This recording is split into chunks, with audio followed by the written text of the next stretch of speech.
Hello, नमस्कार. कशा आहात सगळ्याजणी? सगळ्यांना गुड मॉर्निंग. माझ्या चॅनलवर सगळ्यांचं स्वागत आहे, ज्याचं नाव आहे दुर्गा पाटील. इथे सकाळ झालेली होती, देवपूजा झाली. त्यानंतर मी किचन वाट्याकडे आले. किचन वाटा स्वच्छ करून घेतला पाण्याने, पुन्हा कपड्याने स्वच्छ पुसून घेतला. शेगडीची पूजा करून घेतली. ही पहा, अशी केलेली आहे शेगडीची पूजा. माझा व माझ्या मिस्टरांचा नवरात्रामधला उपास असतो. इथं कढई ठेवली, तेल टाकलं, मिरच्या छान तळू दिल्या. त्यानंतर मी बटाट्याचे काप स्वच्छ पाण्याने धुवून घेतले, कट करून. बटाट्याचे काप टाकलेले आहेत.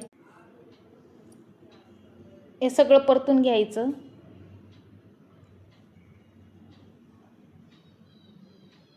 हे पहा, असे छान मऊ होऊ द्यायचे. मी एक दाबून बघितलेले आहे मऊ झाले का नाही. हे पहा, मऊ झालेलं आहे. भिजवलेला साबुदाणा टाकून घ्यायचे. कोणी मीठ खाते, आम्ही शेंदी मीठ खात असतो. शेंदी मीठ टाकले. शेंगदाण्याची पूड टाकलेली आहे. सगळे एकत्र करून घ्यायचं. वाफ देऊन घ्यायची. वाफले का नाही ते मी पाहत आहे. असं एकदा वाफ देऊन घ्यायची. वाफलेले नसेल तर परत एकदा वाफ देऊन घ्यायची.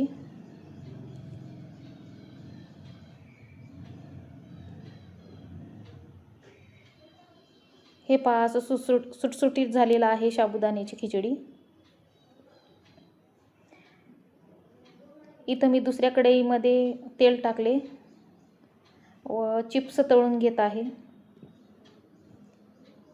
हे घरीच तयार केलेले आहे चिप्स. हे पहा, आमची उपासाची ताट अशी आहे. माझ्या मुलांना स्वयंपाक करून घेतला. चपात्या करून घेतल्या, भाजी करून घेतली.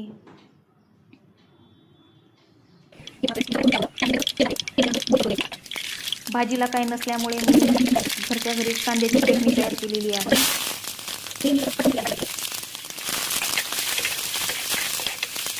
तुम्ही बी एकदा ट्राय करून पहा, छान. तुम्ही बी एकदा करून पहा, छान लागते ही अशी कांद्याची चटणी. पोळीसोबत तर एकदमच छान लागते. तर आणि हो फ्रेंड्स, तुम्हाला जर माझे व्हिडिओ आवडत असेल तर व्हिडिओला लाईक, शेअर, कमेंट आणि सबस्क्राईब करा. प्लीज मला सपोर्ट करा. धन्यवाद.